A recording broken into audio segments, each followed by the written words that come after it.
You ever get that amazing idea for an app and then you just stop? Because you're like, okay, but how do I actually build it? Well, that's exactly what we're going to pull the curtain back on today. Let's get into it. Yeah, how does that happen? How does that little spark of an idea that, there should be an app for that moment, turn into the thing that's actually on your phone?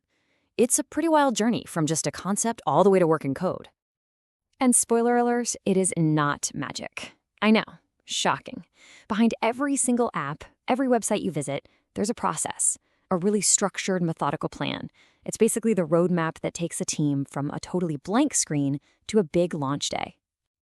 And that roadmap has a name. It's called the Software Development Lifecycle, or SDLC for short. Think of it as the official playbook that companies use to build great software. The kind that actually works, does what you need it to do, and, this is the big one, gets delivered on time and without breaking the bank. The best way to think about it is like building a house. Seriously.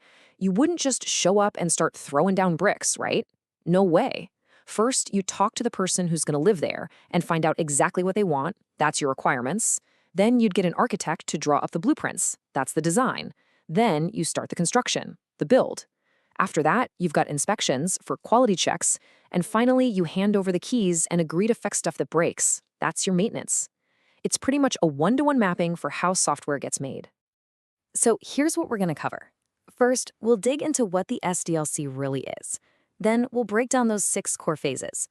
After that, we'll look at how you choose a development model, put a few of them head-to-head in a little showdown, and finally, see how this all plays out in the real world.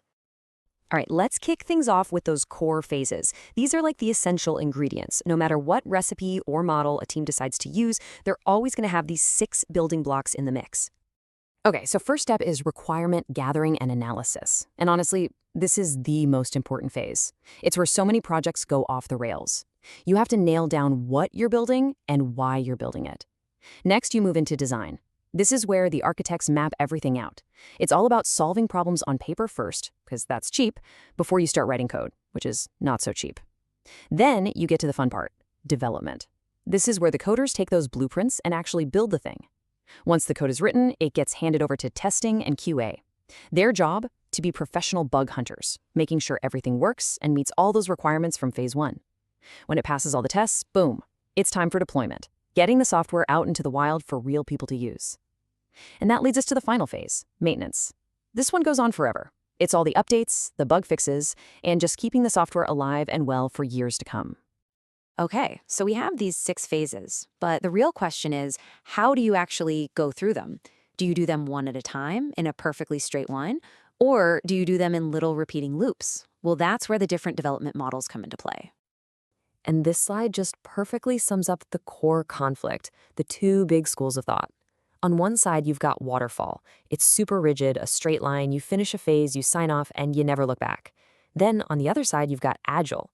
It's the complete opposite. It's all about being flexible, working in these short little cycles, and not just accepting change, but expecting it. And you can literally see this shift in thinking as you look at the timeline. It all started with that super strict waterfall model back in the 70s. But then, as software got more complicated, we saw models like Spiral pop up in the 80s to deal with risk.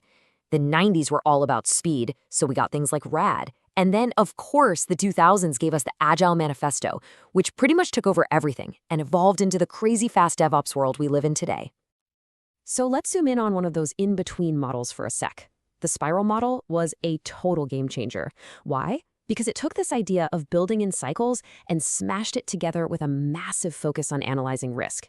It was practically made for those huge, complex projects where a lot could go wrong. And here's how it works. You see that loop? With every single trip around the spiral, the team does 4 things. They plan, they analyze the risks, they build a little piece of the project, a prototype, and then they evaluate it. And they just keep doing that loop over and over again. Risk management is at the center of every single cycle.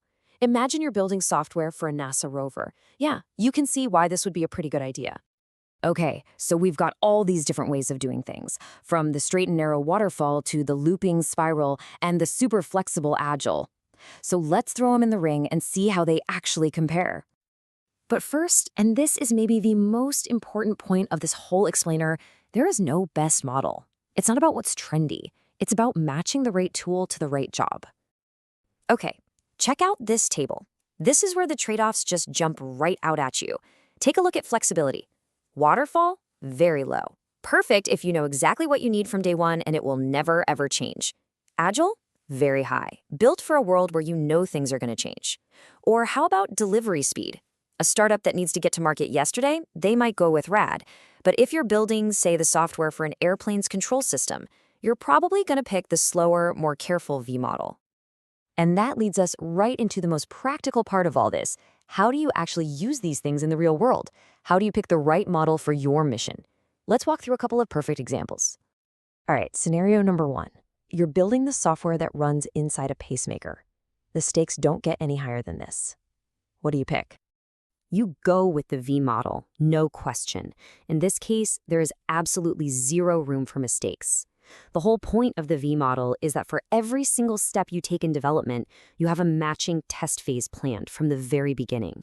It's slow, it's methodical, but it guarantees that safety and validation are baked in from the start, non-negotiable.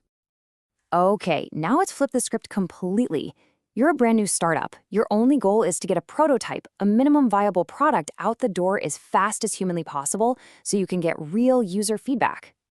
This is a job for RAD, Rapid Application Development. The name says it all, right? The entire philosophy is built around speed. You build quick prototypes, you get them in front of users, and you learn and adapt based on what they say. It's all about speed and learning, not about perfection on the first try. So, with all that in mind, it's not a huge surprise to see what the modern software world looks like. Agile is king, no doubt. Its focus on flexibility and collaboration is just what most teams need today. Right behind it is DevOps, which takes Agile and puts it on steroids for speed. But look, even Waterfall still has its place. It's still the right tool for some very specific jobs. And this really brings it all home to the main takeaway. Picking an SDLC model isn't just a technical choice, it's a strategic one. You have to look at the DNA of your project. Are your requirements set in stone, or are they going to evolve? How much risk are you willing to take? How critical is speed to market? And how much do you need to work with your client along the way? The answers to those questions will tell you exactly which model to choose. So the next time you get that lightning bolt of an idea for an app, you'll know. It's not going to be magic that brings it to life. It's going to be a process, a life cycle. And now, you know the most important question to ask. Which one are you going to choose?